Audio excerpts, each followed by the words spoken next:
Hello and welcome to our live Google Hangout on Air. I'm Sunny Galt with New Mommy Media, and we produce audio podcasts and videos as well to help all you parents out there. We know as new parents, it is tough to get out of the house. You got a lot on your plate, so we're trying to bring the content to you through these great videos. And we do this with Scripps Health and the San Diego Parent Connection. And joining us now is Pam Nagata with the San Diego Parent Connection. She's going to tell us a little bit more about how you guys can get involved with that. So hi, Pam. Welcome to the Hangout. Hi, Sunny. Thanks, Sunny, for having us back again. Parent Connection is a parent resource network sponsored through Scripps Memorial Hospital. We're a parent resource network that specializes in helping parents from newborn to school-age children adjust to being a new parent or providing parent education. Today, especially with the weather warming up, we're anxious to have information given to parents about water safety. And we're happy to have Nicole here today to represent us. Nicole is an aquatic safety specialist with the City of San Diego Park and Recreation. And Nicole, welcome. I would love for you to tell us a little bit about yourself and your experience. Sure. Hi, Sunny. So yes, Nicole McNeil, and I work for the City of San Diego, the Park and Recreation Department. I've been working for 17 years now for the Aquatics District. So I started out as a lifeguard and spent many years as a swimming pool manager. Currently, I supervise half of the aquatic pools in the city of San Diego. So I'm very happy to be here and share my knowledge of water safety education. I'm also a board member for the San Diego Junior Lifeguard Foundation, now known as the Drowning Prevention Foundation of San Diego, which is an amazing foundation I'm very, very happy to be a part of. Wonderful. We're excited to talk to you today. I want to go ahead and dive right into it because I know there's probably a lot of questions that are going to come up in the course of the conversation. But since the audience that we're talking to right now primarily has younger kids, we're talking about school age and younger. How, you know, the biggest thing with parents is drowning, right? Of course, that's a very, very scary thing for parents. So how common is drowning in kids ages, birth to age, 4 or 5? So drowning is a leading cause of death for all children, but specifically for children 1 to 4 years old, it's the leading cause of accidental injury death. So it's something that we need to be aware of and do everything we can do to prevent accidents from occurring because they do happen. It's very common. I know a lot of people that they have close call experiences. Everybody has a story, whether it's happened to you or your children. You know someone where an accident happened and it was very scary, it was traumatic, and as a result, they're influenced to take swimming lessons and do what they can do to prevent drowning. So let's not let any close calls happen to us, and let's do what we can do now to start preventing drowning. That's right. Growing up, I actually lived in a house that had a pool, and it was nice because all my friends wanted to come over and hang out and do that kind of stuff. But we had some of those close calls that you're talking about. As an owner of a pool, you're naturally need to be prepared, especially prepared for those types of things. So I know exactly what you mean by that because we definitely had some close calls. Based, Nicole, on what you see every day, are we as parents doing everything we need to do, or what can we do to help more in this area to keep our kids safe? Sure. So what I see today, parents are often overconfident and they get distracted. We see lapses of supervision all of the time. And, if it happens in the kitchen, you turn around and your child's rolling in flour. Or many times you turn away for 30 seconds and your child has makeup all over their face. I mean, it happens. But if you answer a phone call when you have your child around a pool, it could be something very bad. I know from my own personal experience that it doesn't take that long. Again, we're talking about really little kids here, and they can move really fast, right? And that's something that parents should definitely keep in mind. Definitely, yes. So with pools, any body of water, really, you need to know that any body of water presents risks. So whether it's a bucket or a cooler or a bathtub, a pool, a lake, an ocean, you need to do what you can do to protect your children. So I like to emphasize layers of protection. So with that, you can keep pools safe, for instance, by barriers such as fencing, such as alarms, gates. Anytime you're going to go to a pool, you should go to a lifeguarded pool. You should go to someone watching the water. And if you don't have a lifeguard, there should be a water watcher. There should be a parent who's designated to always watch the water at all times. And in addition to that, parents should be supervising their children, and really they should be in the water with their children within arm's reach, especially of younger children. In addition to, yeah, sorry. No, I was just going to say, you mentioned water watcher, and I wanted to dive in on that before I forgot. So I've never heard that term before. That actually is pretty smart. So what would you recommend to parents, if you're going to, a body of water, let's not really define what it is because it could be anything, right? And you're going with a group, would you just recommend, like, tell me more about this watcher? Is it you pick someone in the group, or what do you do? Yes, so a lot of accidents are happening actually in backyard pools. Maybe it's a birthday party when there are a lot of parents that are around, and everybody thinks another parent is watching the water, but nobody's really supervising correctly. And so a water watcher tag, I actually have one, and there's different kinds, but they're little tags, and the parent who has the tag, it's like, okay, you're in charge of watching the water. And what that means is they're not on their phone, they're not eating, they are specifically watching the water and making sure that the children are safe and following the rules. And then when they need a break, they can pass off the tag to another parent. So it's a great concept, and this little tag is just an excellent reminder of what your job is and role is around a pool. And really, that could be anything. I mean, I like the idea that it's a tag, but something in somebody's hand, it is a good reminder, because I know from my own experience, I'm at a pool or whatever, and there's a bunch of adults around, and we stack our chairs and we're all facing towards the pool.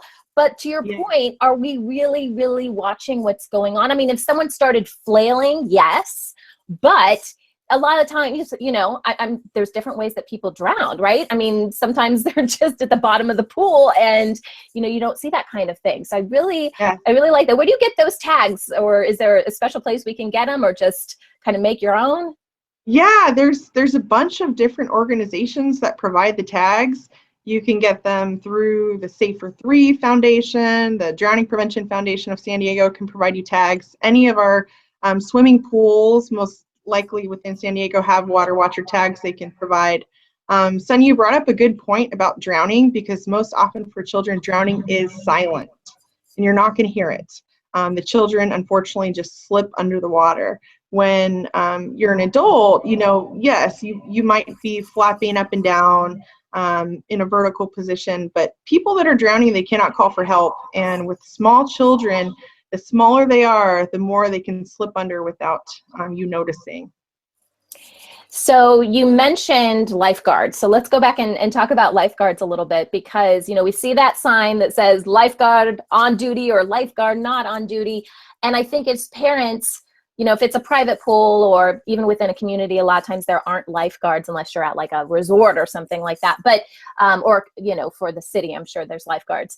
But what do we need to know about lifeguards? Like what are they trained to do? They've got a large body of water they're trying to monitor as well. I think sometimes we put that's a sense of security for us. Oh, good, there's a lifeguard, but it doesn't mean don't watch your child. Yes, thank you. So lifeguards are wonderful. They're out there. They're role models. They're preventing accidents from occurring. But the reality is lifeguards are not meant to be babysitters, and they're not meant to entertain. They're there in case an emergency happens. They're there to save lives. But it really should be the parents who are supervising their children. And that's really a message that I would like to share, is that they do not take the place as parents. There needs to be both. They're just there in case something happens.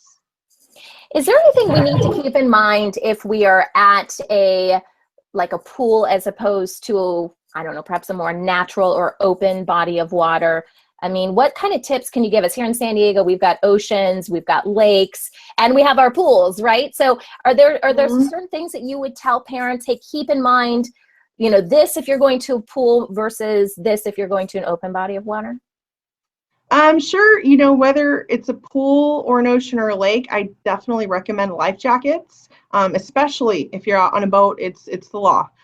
So you need to wear life jackets. We recommend Coast Guard approved, and they need to be tight fitting. They often go by how many pounds your child is, so make sure you read the label of your life jacket. And there's a lot of different products on the market, really. There's tons. But if you find one that's tight fitting, that's Coast Guard approved, most likely it's a good jacket. But you need to keep in mind too that life jackets often present a false sense of security. Yes, they will help a non-swimmer float. They're not going to help a non-swimmer swim. So it's very important that you enroll your children in swimming lessons and you participate in swimming lessons with your child. That's interesting. So life jackets, I think about that more as being more of a lake or ocean, but you're saying that's okay in the pool as well. Oh yes, definitely the pool, and life jackets will help non-swimmers float and stay afloat, but they're not going to teach your child how to swim. They're not going to help your child swim. So it's important that you participate in swimming lessons with your child as well. So let's talk more about flotation devices in general, because this is a big thing with parents. My husband and I just got in our garage and went through all the flotation stuff this year. Okay, what have we graduated out of? What can we do now? We've got kids right in that age where they're just growing like crazy. So as a parent, you see all this stuff in the store. And you're like, again, we want our kids to be obviously as safe as possible. And I know there's some preferences here. Some things may work for some people as opposed to others.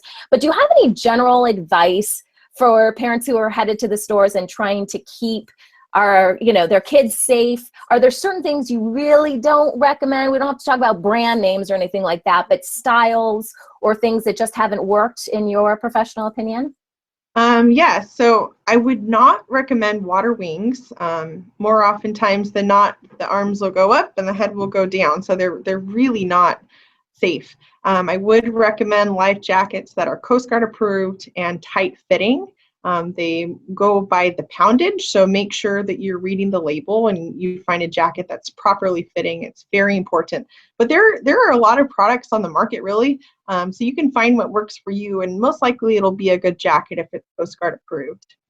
There's a couple in particular I'd love to get your take on because we use them in our house. So since I have you here, I want to get your check mark on this. You've seen the ones now, it's a combination of water wing, but then it has kind of the same material going across the chest and then it buckles in the back.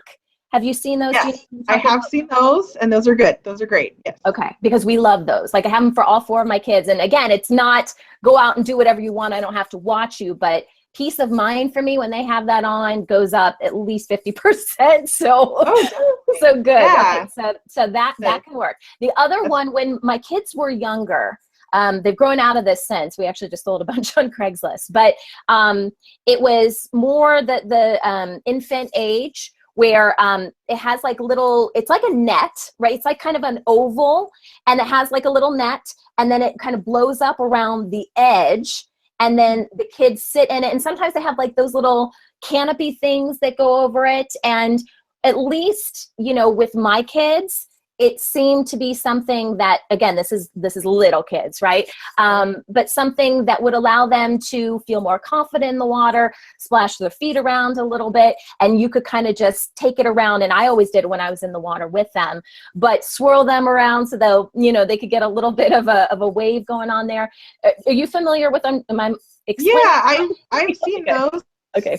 Definitely. Yeah, and they're really cute. I have seen a lot of those flip over, actually. Okay. So I wouldn't say they are the safest, but if you're going to be right there with your child the entire time, that's really the key. Yeah. So a lot of times with these, life jackets and flotation devices, parents often feel like, okay, I can let my child go, but you don't want to do that. You want to make sure that you're right next to your child, regardless that they're afloat, and that children know they're not to enter the water until you are in the water. So I think that's an important key too. A lot of times kids feel very comfortable jumping in the water with their jackets and their flotation devices, but what happens if they're not wearing their jacket? So making sure that you are really emphasizing pool rules at a young age to your child is important. One thing that I thought of as you were talking is, so I've got 4 kids. Now, I don't go to the pool by myself with 4 kids. That's insane. But sometimes it's my husband and I, right? And we kind of each have to take 2 kids and manage it that way. Do you have any advice for parents that are in that kind of position where maybe they have more kids than they have arms, or certainly they have, you know, they can't be in two places at once, right? And they're trying to manage multiple kids near bodies of water. Any tips for those parents? Yes, I think, you know, you only have two arms. You should not allow more than two children in the water with you at a time. So definitely get your husband out there, get another adult. If you have to take turns with the children, that's another good idea. But you wouldn't want to be in a position where you had too many children that you could handle in the water. Yeah, no, absolutely. Okay, let's talk about swim lessons. I know you got a lot of experience with this one, and I know for us personally, my kids are about to start another round of swim lessons. We started it with some of my older kids, so I've got a 6-year-old and now a 5-year-old that are going to be going for their second round, and I'm getting my 3-year-old twins in the mix as well. So everybody's doing swim lessons. What advice do you have for parents is, you know, when it comes to swim lessons, let's start for parents that are just kind of getting into this. Their kids are younger. When can they start swim lessons? Swimming lessons can start safely as early as 6 months. The Red Cross recommends 6 months is a good age to start. As far as earlier than that, it's maybe okay, but children have really, you know, sensitive skin at an early age. So that's really one of the main reasons you don't want to start earlier than 6 months. I would wait until your child can definitely support their head independently before you take them in the water as well. But you want to start as early as possible, really. You start and you want your child to enjoy swimming, to learn the rules about swimming. And starting off, I think one of the most important skills to teach your child is blowing bubbles and breath control. So, you know, a lot of times these little babies, they can't always blow bubbles, but you start teaching them from a very, very early age, and they know not to enter the water until you do on cue. Definitely is important. And with swimming, you know, you start with bubbles, and then you encourage them to put their face in the water. Then we start with floats and glides and swimming, and it's amazing what these little toddlers can do. They can start swimming at a really young age. So that's my favorite layer of protection for drowning prevention, is really teaching our child how to swim. So the safety skills are really important. If a child were to fall in the water, can they roll on their back? Can they swim back to the wall? Can they climb out? Teaching your child how to climb out of the pool is very important as well. So I know a lot of these swim lessons are divided up into sections. So you complete the first, and then you got the second, then you've got the third, and it may even go on past that. I often wondered, okay, what happens when you're done with the last level? Like, are swim lessons something that we need to continually do with our children even after they've quote unquote graduated? And what does that look like? Yeah, so I mean, the goal is really to make sure that your child is safe in the water, but it doesn't end past that.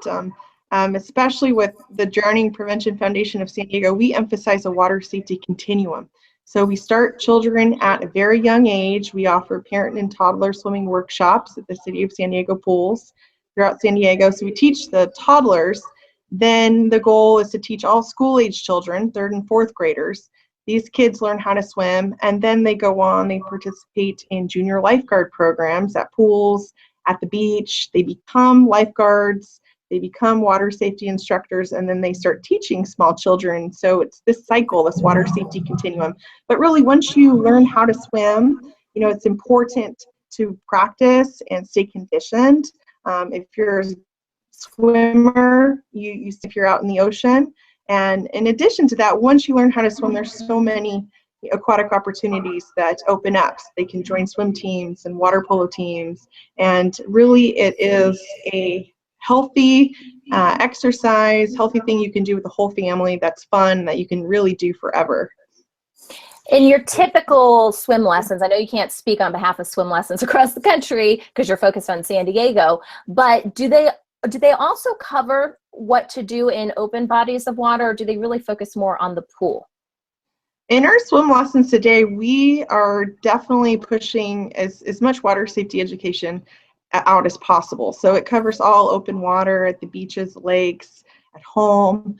Our goal really, we're at a place where we can provide that information, and a lot of the drownings, unfortunately, are not happening in pools. They're happening out in backyards, or they're happening in the ocean. So it's really important that we do what we can to push the information out there, and we encourage everyone, tell a friend, please share this information with your friends and family who don't know.